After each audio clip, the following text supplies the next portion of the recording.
I'm David Speers. We're coming to you live from Wyndham Cultural Centre tonight. This is one of the fastest growing areas in Australia, and it's great to have so many of you here with us. Now, joining me on the panel, Senior Economist Gabriela de Souza, the CEO of the Council of Small Business Organisations Australia, Alexi Boyd, Minister for Skills and Training, Brendan O'Connor, the Shadow Minister for Infrastructure and National Senate Leader, Bridget McKenzie, and writer and journalist Lech Blaine, who travelled the country speaking to voters during the election campaign.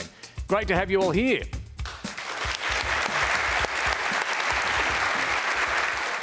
The pace of population growth here in Werribee is being replicated right across the country in the outer suburbs of Melbourne, Sydney, Brisbane, Adelaide and Perth. Already 5.2 million people live in high-growth areas where there's not enough local jobs, key workers have long and expensive commutes, where households have high levels of financial stress and less access to vital health services. Brendan O'Connor, how will the government end postcode discrimination for people in outer suburbs? Yeah, well, thank you. Thanks for the invitation, David, and thank you for the question, Bronwyn. And can I say, as a local member, I live not far from here, and as a local member, I deal with these issues. As a local resident, I deal with them as well. And I think you're right. This region has been exponentially growing over the last couple of decades. It's really the answer as to why Melbourne has grown so rapidly, if you look at Melton and Wyndham and other municipalities. And so I think there's a combination of things that need to be done to mitigate the pressures on people and also deal with those congestions that you referred to. Firstly, I think, and I was fortunate enough of announcing this when we were last in government, I think, and we should be doing more of this, is announcing planning for employment hubs in areas that are growing very rapidly, so they're not forced or compelled to travel long distances if we can avoid that. So I think planning at local, state and federal levels where we are trying to attract employment to the region will at least stop some of the commuting that does occur here, but probably even worse in parts of Sydney. But I understand your point there. Just explain what the employment hub is that you're talking about, and is this something new that you're talking about for this sort of area? Well, certainly it was an announcement we made in 2012, and frankly it wasn't large enough in terms of scale, but the concept was absolutely right, and that is that we'd find land, state or federal land, or possibly even private land.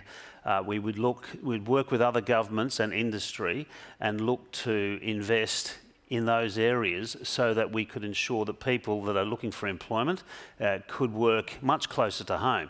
That would stop the commuting, and it would also mean that you'd have more time with your families and you'd be in your communities. And I think that would be one approach that should be taken, and I think that's a responsibility of all tiers of government, and I think industry would like to partner that. So, sorry, you find the land, and then what do you do? Then you'd be suggesting, and you'd find ways and incentives to attract businesses to actually build. So subsidise new business. It may well be forms of subsidy. It might be cheaper land because you zone it commercially. It's a combination of things that could happen to attract businesses. You'd engage with the industry and businesses before you make those planning decisions. Right. But it can happen. Because you didn't talk about this, I don't think, in the election campaign. So is this a new idea? This was something that we were doing. In fact, there was 10 years ago. And I can recall that.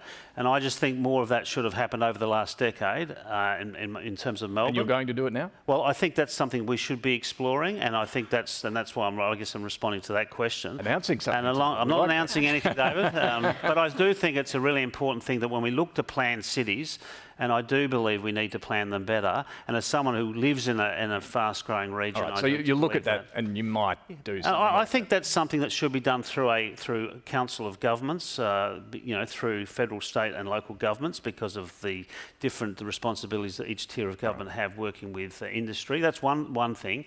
I do think we need to see more investments. I know that the state government has announced the construction of a hospital in Melton. That's overdue, in my view, and I welcome that. I do think sometimes instead of build it and they will come, they come and then we'll expect to build it. And I think if we can actually anticipate the growth in a more effective way and plan more effectively for people, we wouldn't have the scarcity of resources and the congestion to which you speak. Bridget McKenzie?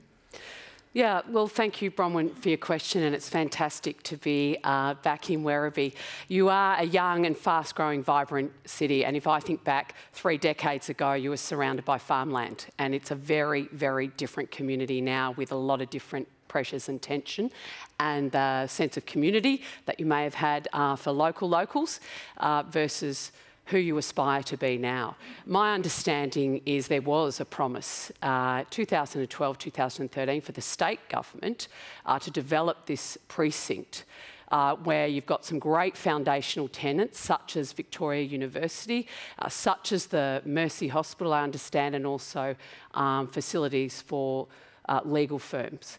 But you need to be attracting more to that. And really, the state Labor government has dropped the ball on this. And I hate to, Brendan, it's one of yours, a Labor government. Because I'll just jump in there because you guys have just had 9 years in government federally. Well, should you have done more? Well, we've put the money on the table for a faster rail service to partner with the state government between Melbourne and Geelong, which will actually mean that Werribee citizens and residents won't be necessarily having to use that to get into Melbourne. We hope that, Geelong will come here because you're going to have exciting employment opportunities right here. And students that live in Geelong may not have to study at Deakin. They might come and study at Victoria University here locally. So that's our investment. But, I think Brendan's right. The Wyndham Council and community wants to grow and prosper. They need to have that planning work done. It was promised to be done nearly a decade ago with the state government, and I'd support that. Lech, Bronwyn talks about this postcode discrimination. How real do you believe that is? How significant is this problem of differentiated services between what you get in the inner city and what you might find in the outer suburbs? Yeah, it's massive. There's a discrimination by postcode. There's a level of cultural discrimination. There's a feeling within a lot of these places that they're not being represented within politics, within the mainstream culture of the country. So I am from Toowoomba. I've got a lot of family in Ipswich. I've seen what's happened in Ipswich over a long period of time in terms of politicians, local politicians generally, but also state politicians rushing in to celebrate these new great developments which are going to deliver an endless supply of jobs, but the infrastructure isn't ready. And so there needs to be ambition to build and to grow, but there also needs to be commitment from politicians where you're prioritising the services and the infrastructure in areas like this, just as well as in areas of like the inner city or metropolitan parts of Australia. Do politicians get it? Do they understand areas like this? Lots of politicians come from areas like this. I think it's when you have been in politics and you're dealing with a bunch of different issues and you're being hounded by different lobbyists, whether it be developers or so forth, it can be a quick fix to say we're going to approve this suburb, but there needs to be an equal commitment to make sure that the services that are being supplied here are of similar quality to other parts of Australia, and where this is the problem, isn't it? where they've been existing, for a lot longer. So I understand that there's difficulties. It's hard, it doesn't happen overnight, but yeah, you can't have your cake and eat it too. Gabriela, let me ask you. There's this geographical divide that we're talking about, that Bronwyn's touching on, but there's also a generational divide too, isn't it? Because here we're talking about a lot of young families here in Werribee and in suburbs like this around Australia. How does that play out in terms of the generational divide? Yeah, so I think what's really important, and what I'm really sorry didn't come out in a lot of the election conversation, was a real conversation about intergenerational equity and the housing market. So we got an announcement very late in the election campaign about super for housing, which I thought was pretty good. But I think we haven't had a conversation about actually how do we try and make housing more affordable through increasing the supply of housing in areas that are actually closer to the CBD. And that needs to be part of a much bigger conversation about the role of local councils in terms of approving those applications, or in terms of creating more medium-term density in a lot of those suburbs that are in the outer ring of the CBD. And Alexi, when we look at the growth, and a few people have touched on it already, here in the city of Wyndham, where we are, the population's set to grow by more than 60% over the coming 20 years. Now, that's a lot of growth. Do you think services and some of the things that Bronwyn touched on are keeping up? Well, certainly services are very important to the small business community, just as they are to the residents as well. And touching on what we were saying before about the employment, it's definitely beneficial for small businesses to be able to use local people and to have that availability of employees, to have workers who are coming from miles away and arriving exhausted because they've spent an hour and a half on the train is not the best. And it's good to build a community. And so many times we see small businesses as the backbone of a community, building it up and creating that community. And this is what is so vibrant and wonderful about communities like this, is that through the differences and the different types of people that are within the community, multicultural, different ages, intergenerational, things like that, that's how we get those unique small business communities as well. But it's important that the services are there for small business too. And it was pleasing to see when Brendan was talking about planning. Well, we have to have small businesses as part of that planning phase. What is the strategy? Thinking about what is the strength of your small business community, even from the beginning, and how that can be grown upon. Let me just come back to you, Bronwyn. You're actually the CEO of the National Growth Areas Alliance, which I think represents councils from areas like this around the big cities across Australia. What's an example of the pressures that are being felt by people here and the services that are lacking? Well, we did some research not after the pandemic because it's still going, but we found that 20% of people are under severe financial stress. There's a real lack of mental health services. In a place like Werribee, there's on average 130 babies born every week. Now, where are their parents going to work? Where are they going to go to school? That's a primary school each month. And on top of that, the home builder incentive that came out as an economic stimulus, it's important, but it's brought forward growth in the outer suburbs by 5, 6, 7 years, and there's no infrastructure planned to match it. Well, that's a good point. That's a lot of babies every week. One of those, we're in a single income family at the moment. My husband is an allied health professional working in Melton, and he brings in a good wage. I'm looking after our 12-year-old son with complex extra needs, which is our priority at the moment. We're currently making ends meet and in a better situation than most, but if expenses continue to rise, I will have to go back to work. We're reluctant for me to do this, as not working has had a massive improvement on our son. So what's the plan to get these costs down, the ones that you just mentioned? Gabriela, let me come to you first on this. I mean, there's a bit in that. Trina obviously would like to be able to stay and look after her son at home. So getting those cost pressures down, is there a plan to get cost pressures down? Is it possible? Thank you, Trina, for the question. And I really feel for you in having to make that decision.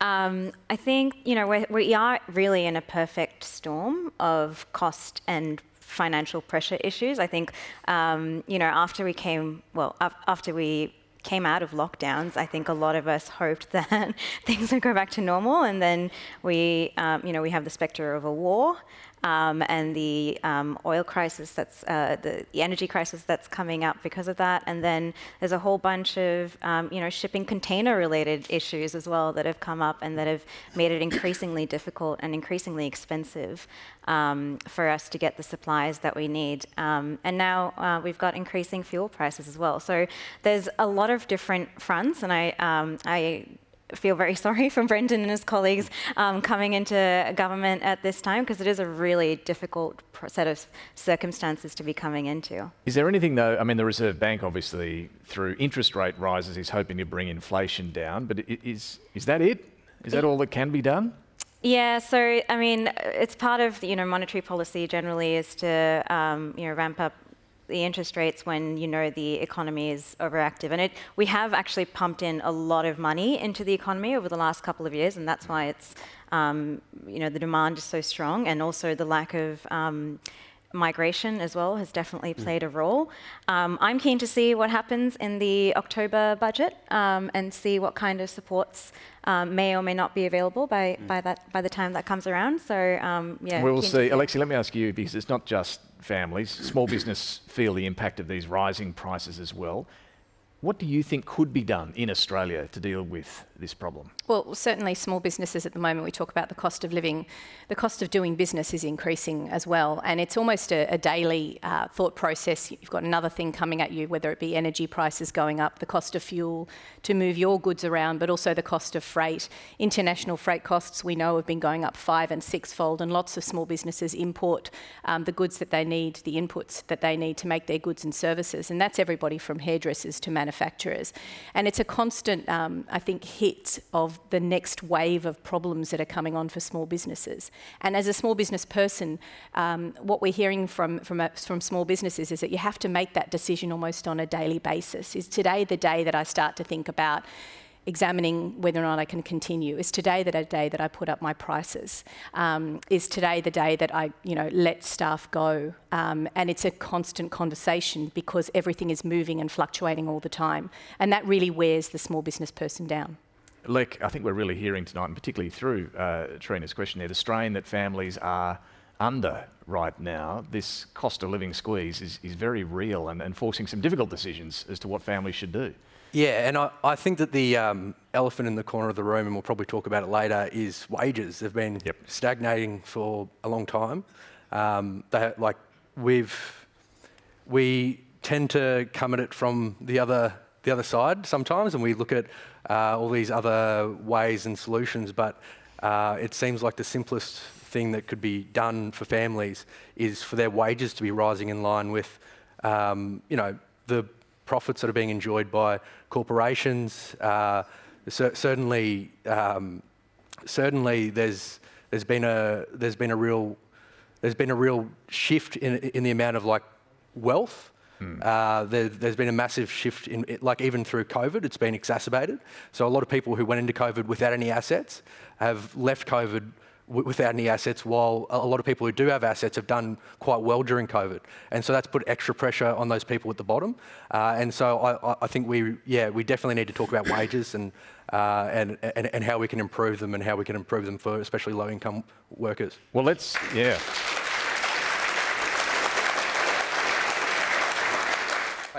I own and operate several burger bars, and currently in small business, we've got supply issues, cost increases, inflationary pressure, reduced sales, energy prices are soaring. So during the election, Mr Albanese came out and said no one could deny our lowest paid income earners a pay rise of $1 an hour. Now he could have easily given that to them through tax cuts if he was so concerned about it.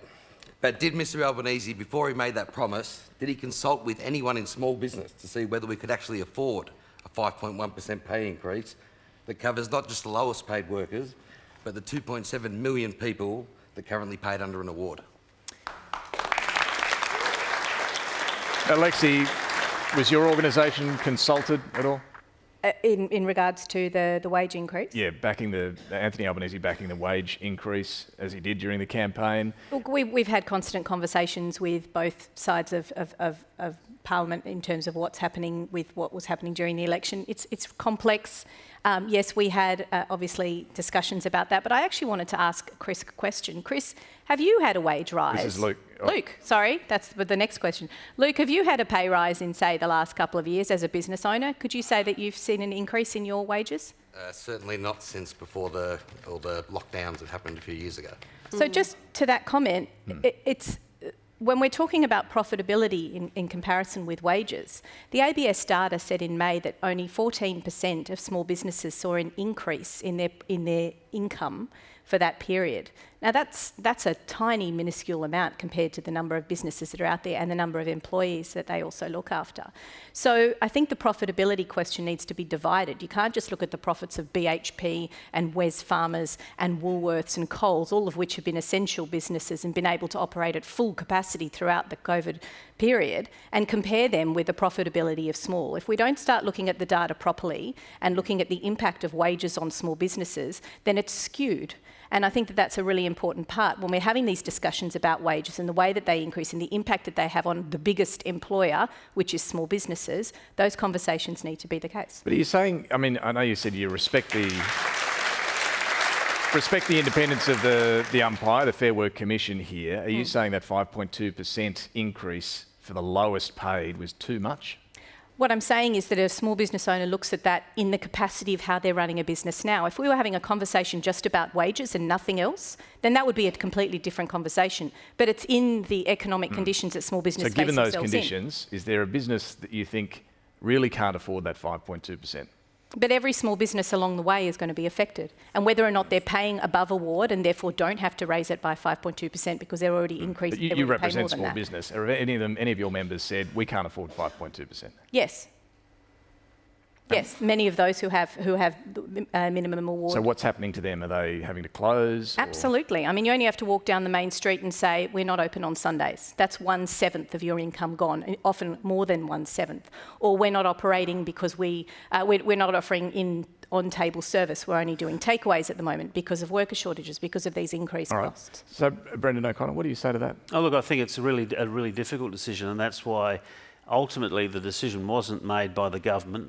But you supported it, you advocated it. Yes, but we don't for a moment think it's easy. And I think if you look at the pandemic and its impact on businesses or the economy, it's such an uneven application. If I just go down to my local shopping strip and you look at the travel agent that's closed for years, and then you look at the fruit and veg and the butcher who were actually doing very well because no one was going to restaurants, so people were eating more at home. You could see this uneven situation where some are really struggling and others were not actually struggling, paradoxically, in the sense that at least there was more business happening in those shops. So there's no doubt that governments need to look at how the pandemic and other factors impact on businesses, and because it is very different from one sector of the economy to another. And small business, and I say this as a former Minister for Small Business, and I was in Cabinet as a small business minister, I absolutely understand that it's for many businesses it's very difficult, and we do need to be very careful. And I know Alexi and I have spoken about this, about what do we do to make it easier for businesses to navigate the system, whether it is wages, whether it is training, whether it is getting access to services that they don't get currently. I think that's a really huge obligation of a government towards, as you say, millions of small businesses in this country. Luke, let me just come back to you if I can. Tell me about the burger businesses you run. Have you had to pay the 5.2% or will you have to pay the 5.2% increase, and what's that going to mean for you? We do, but getting across, the conversation was about is to our lowest paid workers, but it affects every award. So my supervisor under the fast food award that works on a public holiday is earning $65 an hour. Well, that's gone up 5%. I think it's 4.6 for the...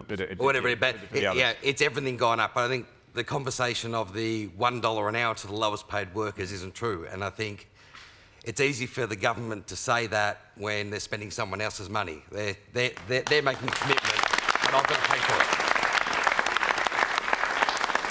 But just to be clear, you haven't had to close any business, as Alexi was saying, some others have. No, we haven't, no. Okay, but how will you make up the cost? How do you find that? Well, actually, our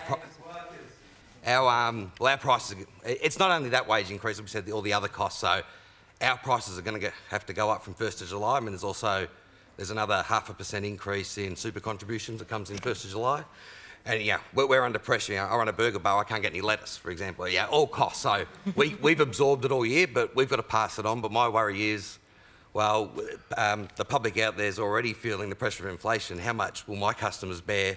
But I can't keep absorbing it because I'll eventually go broke. Yeah, well, let's not get into the price of lettuce. That'll be a whole extra hour. I'm happy to get into the price of lettuce. Okay, but Gabriela, let me just ask you just to round this out. I mean, what you're hearing there from small business, it is tough, but the people who are the lowest paid, I mean, we've heard from everybody else here tonight, it's really tough for them as well. Yeah. So is this the right level of increase? Look, it's been a tough couple of years. Let's just acknowledge that up front. It hasn't been easy for small businesses that have been operating or trying to operate through the pandemic. And at the same time, we've seen that as a society, we've been able to cover the costs to some extent of people who we wanted to stay at homes for the sake of the health of everyone. So, it is really, really tough. I do think that all of us over the next year are probably going to experience some kind of real wage cut. I don't think that that's avoidable, but, we're hoping and kind of almost betting on the fact that that will be enough to push inflation into that 2 to 3%. All right. The past 2 years have been really tough in so many ways for so many people. The pandemic, floods, bushfires, and challenging economic and financial times. What good things do our panellists realistically believe that we can look forward to over the next 2 to 3 years? I love this question, and I think it's great to finish with a thank you, Helen, with a little bit of hope, a bit of positivity. And I want to quickly, because we're very tight on time, bounce around everybody here. Gabriela, what's something we can look forward to? Overseas travel. I'm really looking forward to going and catch up with your family. Yeah, going and seeing my family. It's been a long 2 years. I was really lucky that my mum was able to come here in March this year. So I'm looking forward to going back and seeing her. Yeah, all right. Alexi?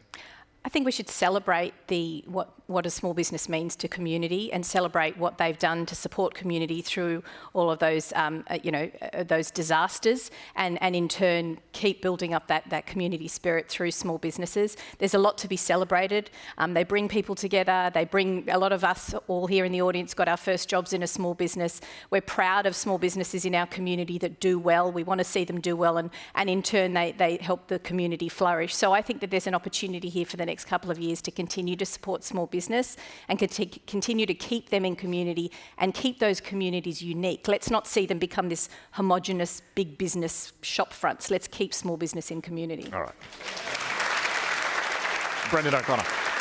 Well, I think there's a number of areas, but I do think we should be excited about what we can do when we reform the energy sector. There's some really great opportunities for skilled workers in an area where we invest in renewables, invest in storage, invest in transition, and the skills that will be needed in that sector of the economy will mean great opportunities, really well-paid, secure jobs. That's something I'm looking forward to. Bridget. Well, Helen, you're dead right. It's been pretty tough over the last couple of years here in Victoria in particular with lockdown, so bring on the freedom. I'm looking forward to a future pipeline of infrastructure work, not just in regions like this, but more broadly out in rural and regional Australia that will really secure the future of our nation to come. It's exciting. Thank you. And Lech, what sort of positivity are you going to leave us with?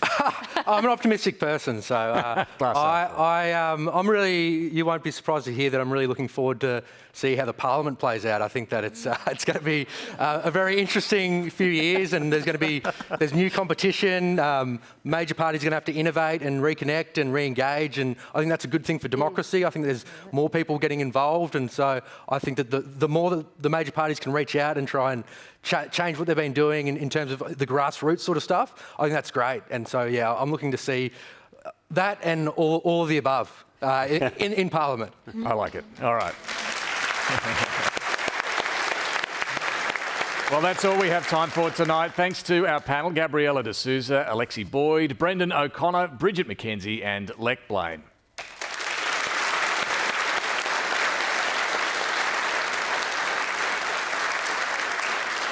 And a big thanks to all of you here and to those at home for sharing your questions. Next week, we'll be taking a break while the ABC marks a special milestone.